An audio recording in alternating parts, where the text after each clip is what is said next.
Hey guys, welcome back. Today we're going in depth with one of our actual clients on how we took them from a product that didn't exist to doing over $250,000 in sales in 12 months. Really excited, so let's cue that intro.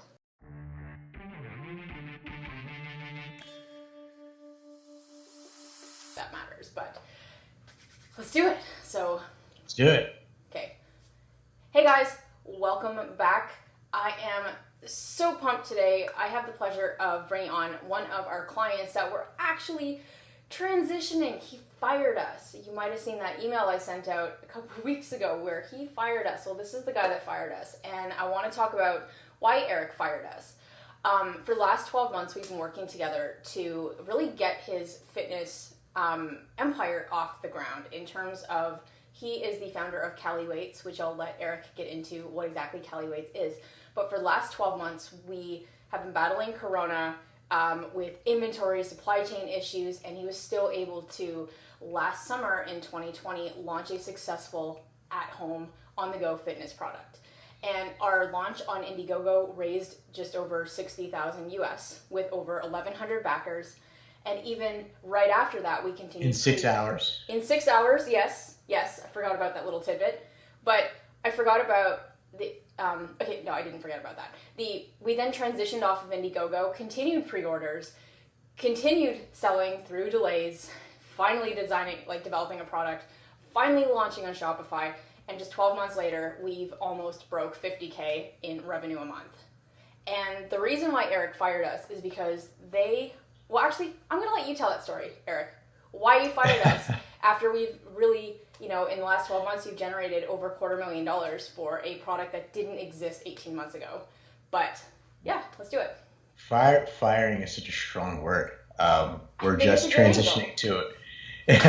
We're transitioning to an internal marketing person just to make spend a little bit more efficient. Yeah. But essentially, the only reason we're able to do that, the only way we're able to afford that, and why it makes sense is because we're at a level of scale now that we could not have possibly been without the last 12 months. So first off, here we go. I got a little package right there. It's a beautiful sample. I don't even have the real bracelets. It's like a duct taped sample.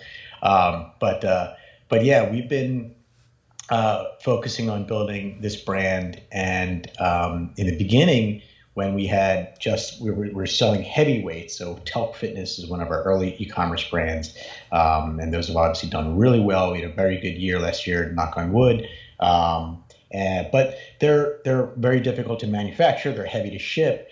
Shipping containers are extremely expensive. So we wanted to launch another product that was geared toward a different segment of the audience that wasn't super heavy bodybuilder, and it was more toward female.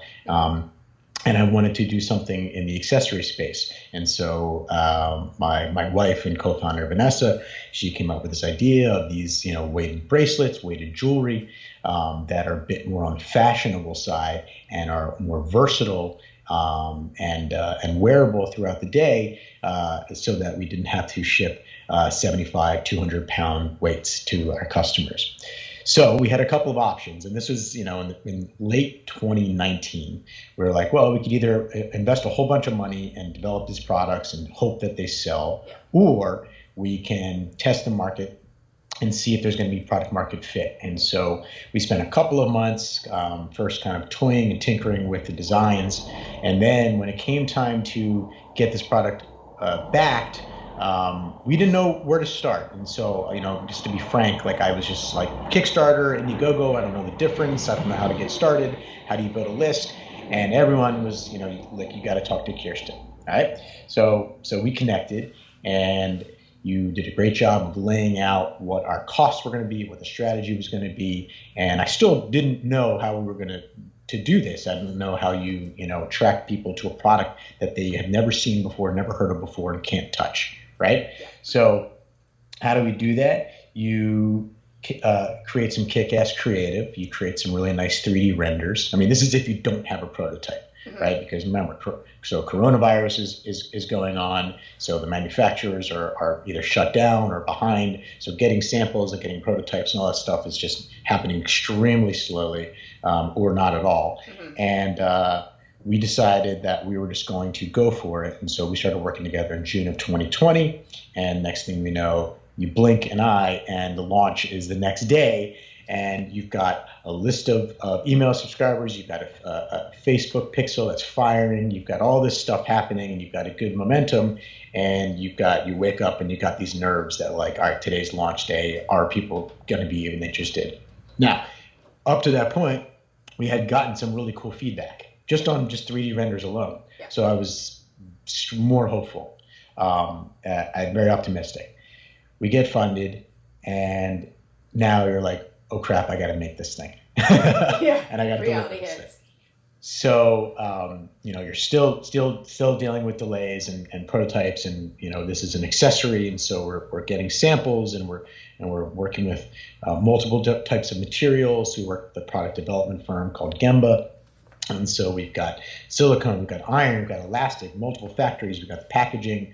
We're working on designs, we're working on content. It's a lot going on, and obviously you're doing this all on the side of what you're already working on and how you're already making money. Yeah. And so it's a grind. Yeah. One thing to actually dig into, if you guys are watching this and you're like, what is Cali Weights Fitness? Okay. So Cali Weights, what is Cali Weights for someone who has never heard of your product before? Yeah. So Cali Weights are quarter-pound bracelets that you can stack, and they're made out of beautiful, soft, medical-grade silicone. Mm-hmm. And so they come in all these different colors, and you basically are stacking them from a quarter pound to up to a pound per wrist. And they come in a set of 4, and we have all these different color combinations. Yeah. And maybe we can cut to some cool images. But essentially, it's a wearable fitness accessory that looks great with any outfit, and it's something that you can wear during your regular routine just to give you added resistance, just to give you a little extra boost throughout your day. And so it's not, there are some chunkier, bigger weights on the market that are nice but are frankly uncomfortable after you wear them for 45 minutes or a yoga session. So we want you to wear ours as long as you want. Wear them to the office. They're conversation starter. They're extremely comfortable. And they just fit so nicely around your wrist, and they're just something, we like to say mix and match, stack and style. So most of our customers are getting at least 2 sets. So they have a choice of 4 different colors, and then this way it can vary it up. And so now that they're on the market, our UGC is really building up. Our customers are loving them, and we're seeing really cool ways that people are styling them and using them from, their fitness routine to going to the grocery store. And that's really cool feedback for us, because we don't always know like what people are going to use these for and what they like them for. And we're still iterating, we're still learning. It's been a heck of a learning curve on the fashion side, because you've got sizing issues. Some people like things snug. Some people like them fit. Someone that's wearing them while they're boxing might want them to fit tighter than someone that's just wearing them around the house. And so there's customer service and there's all that stuff. But these are good problems to have, because when you have a cool product that people are engaged in, and you provide really good customer service, then your brand starts to take on like a legitimate, feel, and people start, telling their friends to get them and buying them as gifts and everything. So that's what Cali Weights are, and we've got some awesome products in the works to add on to this product line. Definitely. So one thing I think that Cali Weights is doing really well, even before we put in a couple programs to ramp up the UGCs, was you guys would get some really great reviews, but you'd get customers uploading photos and tagging them on Instagram of using Cali Weights around the house, etc., where then we implemented a program to help incentivize people to do more of that. But I'm curious, like before we put in that monthly giveaway and a few other things to get more intentional about UGCs, how would you say in the beginning you got people to provide that level of reviews, UGC content, etc.? Yeah, I mean, it starts with personal relationships. You have to reach out to friends. You have to reach out to industry, acquaintances and network professionals that we're sending a lot of free samples out to. Yeah. People that are in the fashion space, people in the editorial space, people that work with celebrities, people that, quite frankly, wouldn't use a product like this. I wanted to get everyone's feedback. I don't want to get this confirmation bias of like, oh yeah, these are gorgeous. Thanks, Mom. I wanted to get everybody's feedback, right? Yeah, real people. And so we're shipping them all around the world to people, to stylists in Spain, to people in California, to our local friends in Florida, North Carolina, New York, because I wanted to get, a feel of like, are these, are people going to be proud to wear them? Yeah. And so that in combination with working with a social media team, because you can't do everything by yourself. So I had a friend that was helping us with social media, doing a lot of reaching out and fielding messages and comments and just like constantly just doing engagement like that. That stuff's really important to kind of drum up a real feel of community. Yeah. And so those are the kinds of things that once you start getting those images and you collect them and you start putting them out there, that social proof just goes so long, so much further than even just like good marketing, and so doing those things really helped us. I love that. And so we actually just had in a what do you call it? She works with getting products into celebrities' hands, into editorials, into all that like side of magazines, etc. Earlier with their Scale Mastermind this week, and I think for you guys, that is definitely an avenue that's going to pay off. Have you seen, like when you're shipping product out to celebrities, to editorials, have you guys had any bites with that yet? Yes, yeah. So we started creating some custom discount codes for micro to mid-size influencers. We haven't done like massive influencers because they're expensive and we're just not there yet. Yeah. But with our folks that work with celebrities and have their own social media followings, 30 to 35,000 people, they tag us in their stories, they tag us in their reels, and we definitely see pickup in sales. Mm-hmm. Some people don't even use the discount code; they just get there and they check out and they forget the code, and so we can't track all of that. But and frankly, we should do a better job of having like a stronger affiliate program, referral program, because those things are really strong. But yeah, you can see some traction, and people are a little bit much less skeptical when it comes through someone that they're already following. Totally get that. Through the process of bringing a product to market, I don't think you could have picked a worse year to do it. It was just a good thing that you had a product that was really on brand for 2020 with at-home fitness. But what is one thing that really surprised you about the process?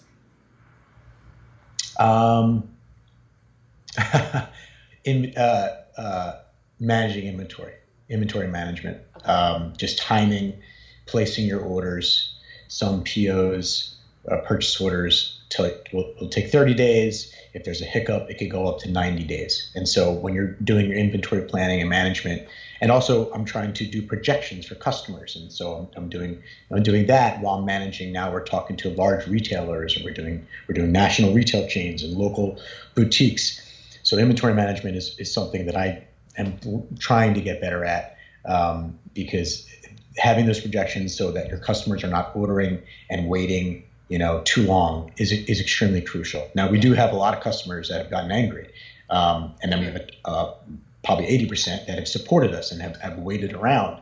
Yeah. First of all, most of them that bought on Indiegogo knew what Indiegogo was. Many of them didn't. So they were like, I bought these bracelets, where are they? And I'm like, oh, well, we still have to manufacture them.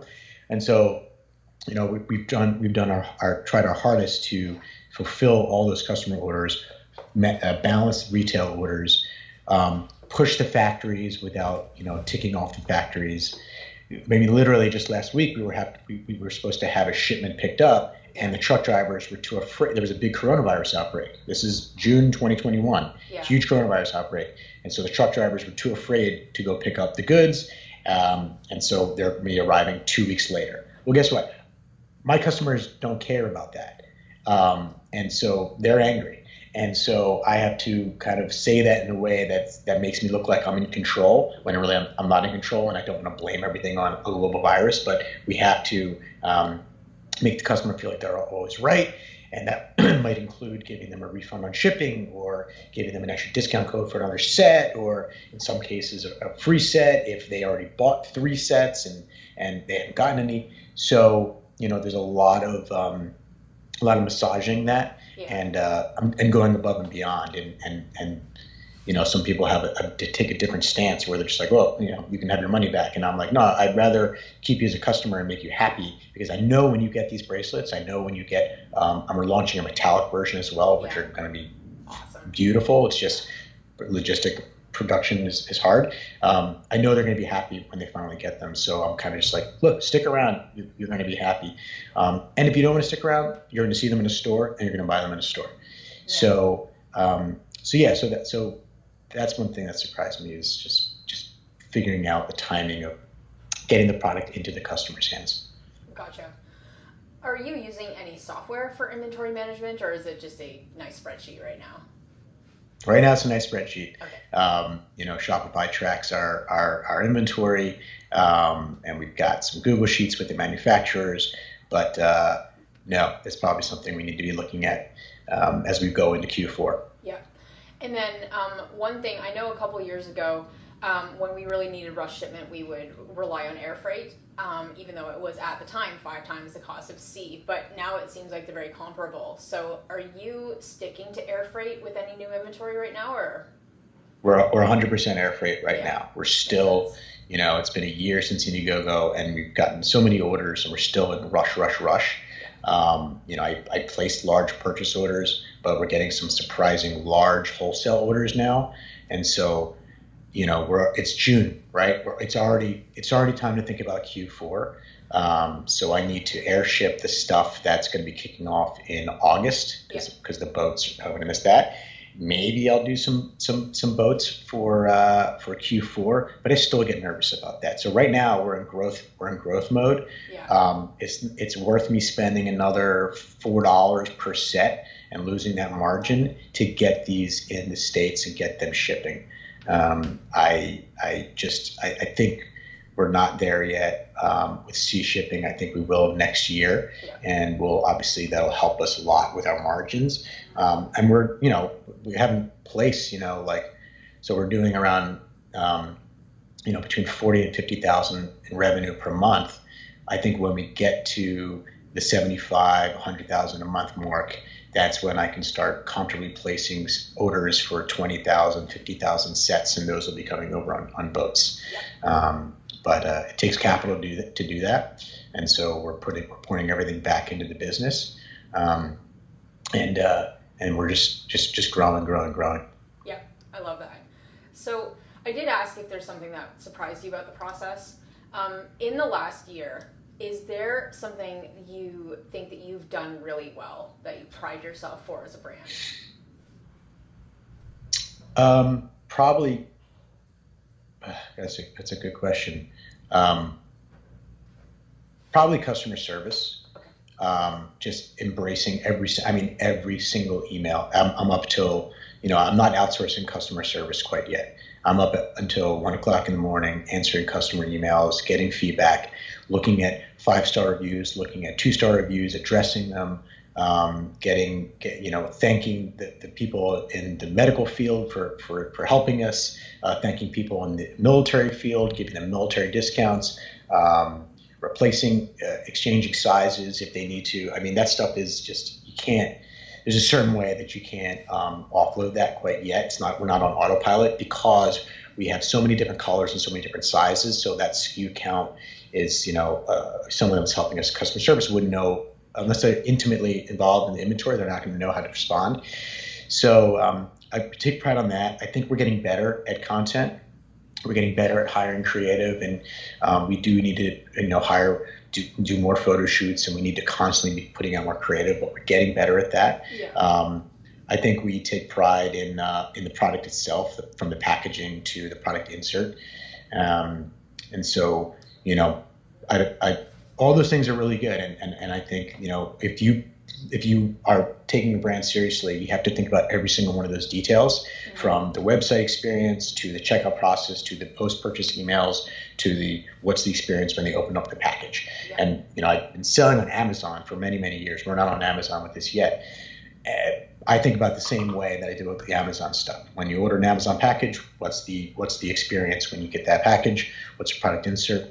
How can we push our manufacturers to step it up a notch, right? Yeah. So when we were looking at the design, I think it was Dan's idea to do a gold embossed foil, and that little extra added expense. I didn't blink an eye. I was like, let's do it. It's going to be gorgeous. And now when we have these people running these really high-end boutiques and bar studios, and they have these sitting on their shelf, it looks like it belongs there. Yeah. And so those little details matter. You just kind of try to get better over time as you go. So when I talk to people who are where you were a year ago, but minus the fact that you've already been selling on Amazon and already had Tuck Fitness, no experience online, people are really surprised when I tell them how long things take to make money, how long things take to ship, just how long everything takes. And a lot of entrepreneurs are like, well, you're full of crap. She doesn't know what she's talking about. But when it comes to seeing you in the process of this, you might be slightly profitable, but if you are, you're putting everything back into growth and back into inventory. And that's really the reality of what a successful brand is in the first 2 years, is you're putting everything straight back into growth. So considering it's long hours, it's obsession, you're not seeing the traction you want to, which you will, or maybe you are, but you know where this is going to be in 2 years.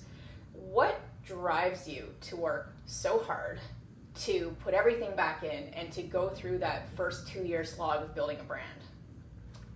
Yeah, I think there's a pride factor of building something, of owning your own brand, and just that a feeling of accomplishment. Like, not only did I start a business, but people are physically holding things, and people, when I go on vacation, and I haven't seen anybody wearing them yet, but I know the zip codes where people are buying them. So I'm like, oh, someone in this neighborhood is just bought my product. Yeah. That sense of I'm doing something that's going to be profitable at some point, and it's either going to be a target for us to get acquired or just to continue scaling, and eventually this will be my only focus. Yeah. Those kinds of things drive me, because once you start seeing some potential, if you just keep going and they say keep launching new SKUs, keep increasing your portfolio. And we've spoken with some private equity investors, and they're looking at acquiring businesses. There's a lot of Amazon businesses that are being sold. So those kinds of things, you're building an asset that has value to it. So it's very similar to putting your cash into an asset such as real estate that's appreciating over time. And while you may not have as much cash in the bank, you have an asset that is growing. That's going to be, you're going to have an exit plan, whether that's 2 years or 5 years. We don't know. Yeah. But if you like to build things, if you like to own assets, and that's a good way to do it. And eventually this will cash flow, and we will be able to pay ourselves and our partners and focus on it full time. But when you want to scale, you have to put it back into the business for sure. Definitely. And then why start on Shopify versus taking the easy road, especially if you're a seller, on Amazon, and just going to Amazon where they already have the traffic? Like, why did you choose to launch a brand on your own domain first? Yeah, it's a good question. We do a lot of Amazon, and we don't always, most of the time, don't own those customers. We can't communicate with those customers. We try to get them to our website. We try to get them to sign up for an email. But in this case, we own this list, and it's our community, and it's much easier to launch new products and new SKUs to an existing community. And we've done, for all of our Amazon brands, we've launched Shopify sites. And so it's an added value, it's an added stream of revenue that we've seen work extremely well. And there's bigger margins because Amazon's not taking that fee. So I think you can always have both. And if I had unlimited inventory, I would definitely be on Amazon already, and we will be, in the next 6 months. But I think in the beginning, it's, for the Indiegogo purposes, we wanted to get people to check out on Shopify, and have the ability to have all those really cool apps and collect reviews and those types of things. Yeah. And so that made sense for us. And there's a lot of like weird wrist weights on Amazon that we didn't want to compete with. We didn't want to get lost in the shuffle. We wanted to have a product that had some brand equity. So when people come to Amazon, they're going to be searching for Cali weights, not just weighted wrist weights, and then they find a cheap knockoff. Yeah. Because it's also a positioning tactic for you to be on your own website and have done Indiegogo. Because as you said, like if someone just was searching for weighted bracelets, you can probably get them for $10, but you are selling an item that's between $30 and $50. And the reason for that is because you have the relationship, you've got the customer service, you've got that brand equity, you've got the community, You've got something a lot bigger that you can create that emotional connection because you are selling a lifestyle solution as opposed to just a cheap knockoff on Amazon. So I think it's also like a really brilliant positioning play for you to build up a brand around Cali weights and the lifestyle as opposed to just, I'm going to launch a product on Amazon. That's right. And I think your team did a really great job of helping us in the beginning think through a lot of that. What's the brand positioning? What's the, what kind of lifestyle? What's our target demographic? Those things are important. So you're not just like launching a product, you're actually building a brand.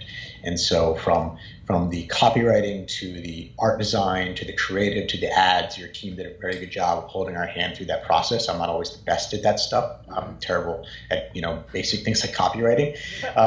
But by doing some of those exercises and forcing your brain to think like that, you start to inherently be like, oh yeah, this is our angle. This is why I know exactly who my customer is.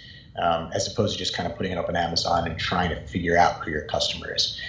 So you may feel like you know who your customer is, but until you have some data, until you have their names and their demographics on Facebook and even Shopify and Instagram, you don't really know. And so you have to go through some exercises and get your brain thinking like that.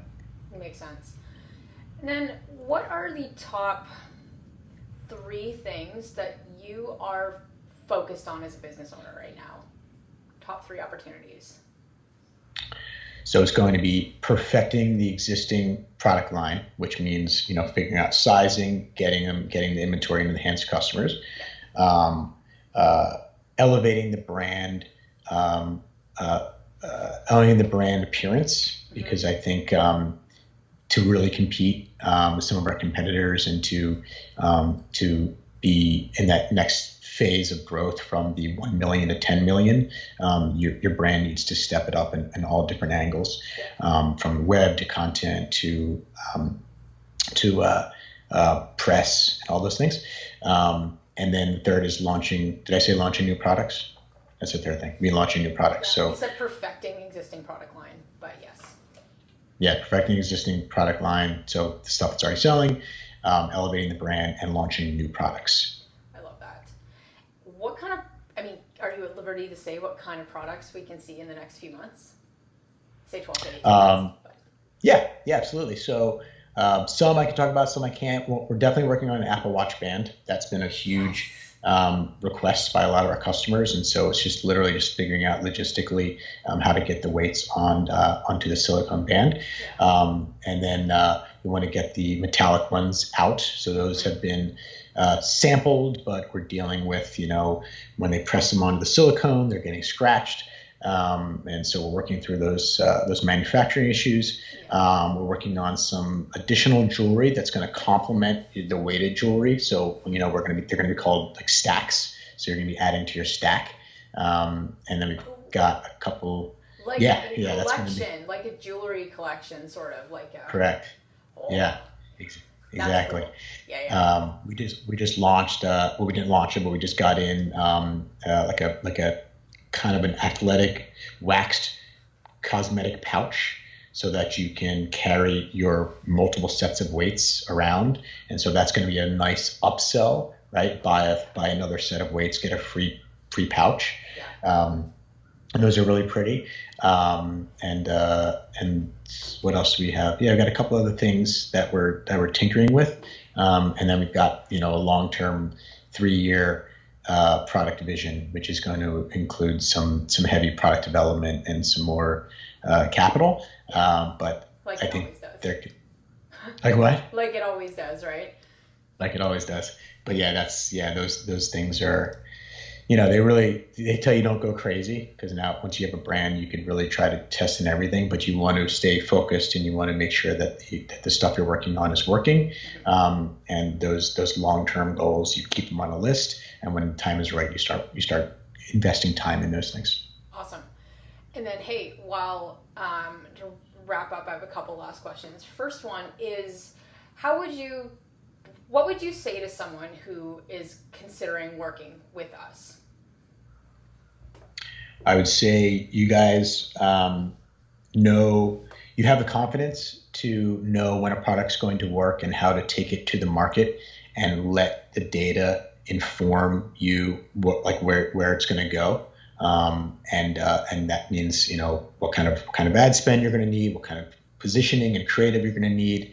I think, it's very nerve-wracking to think, why would someone buy my product? Even if you've already sold, you're just like, why would they buy this new product? They've never seen it. And so you launch those first few ads and you're like, no one's going to click on these things. They're going to think it's a scam. And so you bring that, nope, we've done this a million times. We know exactly what's going to work. The stuff that doesn't work, we're going to move away from it. We're going to pivot to here. It's a very iterative process with you. And so you guys test a lot of things, which is awesome. And not only are you thinking big picture, but you're thinking minute. How can we optimize the conversion rate on the website? Going from a 1.5% to a 3% conversion rate, 4% conversion rate is a huge lift in sales. And so what's it going to take to get there? What kind of levers can you pull on the site, on your ads, on the emails, on the checkout? Everything is thought through.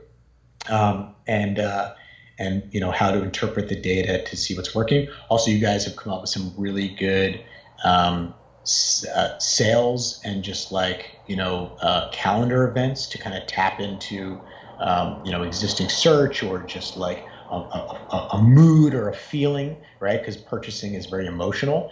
And so you guys have been like pricing strategy, right? So what was the pricing strategy? What kind of offers? We spent hours kind of going through what we're going to do, what were the packages on Indiegogo, and then now that it's live on the site, what kind of incentive can we do to lift the cart value? Yeah. Right? Because that's what we want. We want higher cart value, longer lifetime value.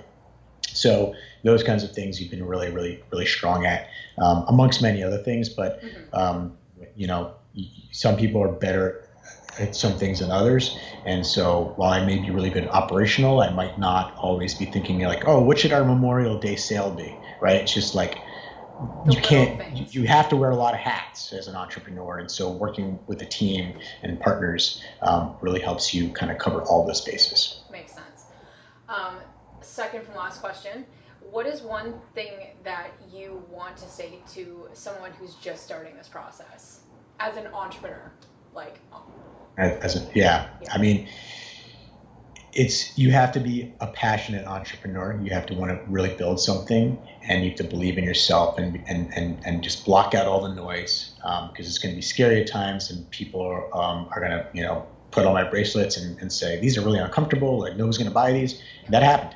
And so you have to just kind of go for it and believe in yourself. And it's not a quick cash grab, right? You got to put the time into it. But man, is it worth it in the long run? It is really worth it. And some things are going to, your launch might be a lot faster than your just go to market might be a lot faster than mine, because our product is a little bit more complicated. So in that sense, I would also say, start simple. Don't go crazy. Developing like a high-end tech, fitness tracker with like all kinds of components, that's going to take you longer than just like your regular old widget. So just be focused and stay persistent. That's great advice. Actually, I have two more questions, but one of them is there anything I should have asked you that I haven't on this interview?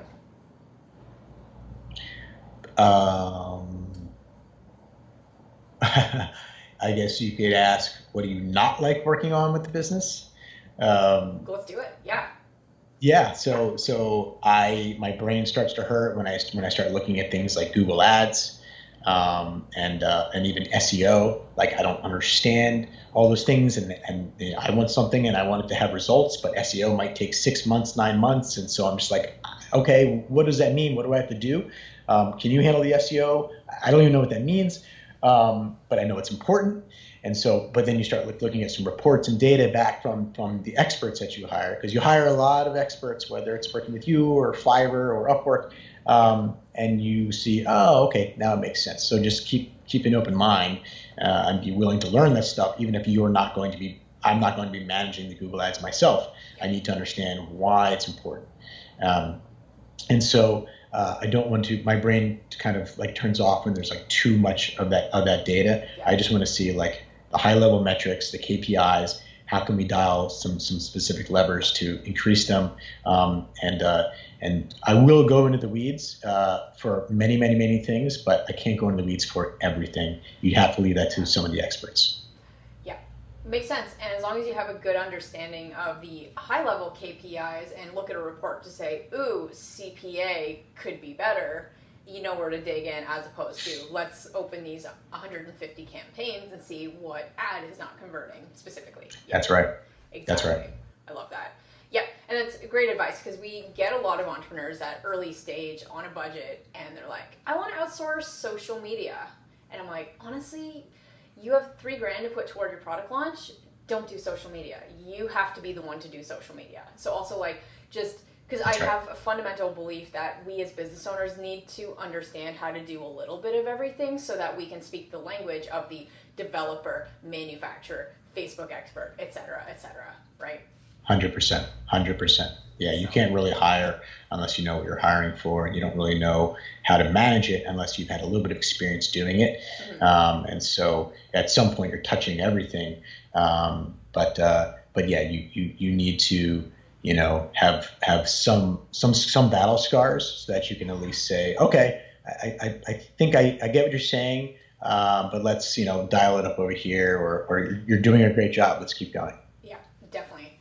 My last question is a brand plug for you. So if people watching this are like, where do I get Cali weight so I can work out anytime? What's your website and how can people learn more about you? Yep. So it's just caliweights.com. And we've got all different colors, silicone, metal, and we're going to do our damnedest to get them in your hands either in 3 days or a little bit longer with some colors. Yeah, I still need to get mine, but we can talk about that offline. So I can have like a big Cali weights banner behind me. But yeah. I do have to send you some. Okay, good. Not necessarily. You guys, actually, the videographer, they still got some sets. Although some of the sets from the sets of that video were actually spray painted. We were so delayed in manufacturing, we had to spray paint a 3D printed set just for the video. So sometimes you just got to fake it till you make it. That was fun. I think it was a phone call or an email. You're like, our prototype's broke and we're supposed to film. What? I'm like, I don't know. Let's right. Yeah. And I'm like, 70,000 of pre-orders of spray painted. But you delivered the product. It's landed in hundreds of customers' hands now, and they're all super happy. So it worked out. But sometimes you just gotta like thousands, on your feet. Thousands. Wow. Good story. I'm like, figure it out. Yeah. Thank you so much. You guys did awesome. Yeah. And so we're not firing you. We're just we're growing up, and we're going to be coming back for some new product launches for sure. Amazing. But it's a good angle. I have to say, I as like a little blooper thing extra, I sent an email to my list saying I was just fired, and the open rate was like double what it's been in over a year, and lots of click-throughs. Because people are like, great angle. What do you mean? Yeah, I loved it. I was like, how do I spin this? So. Very good. But Very I'm a good. marketer, Spin. Right? So. Yeah, it's exactly brilliant at that. Freaking love it. Okay, Eric, thank you so much. Look forward to future product launches and go from there. Thanks so much for getting us to this level. Awesome. Hey guys, thanks for watching. What was your favorite point about what Eric brought up on this interview? Let me know in the comments below. But apart from that, if you are enjoying the content and you want to see more helpful content that's going to help you launch future products and scale your existing brand, be sure to subscribe to this channel because we release content like this regularly. So apart from that, talk to you soon. See you next video.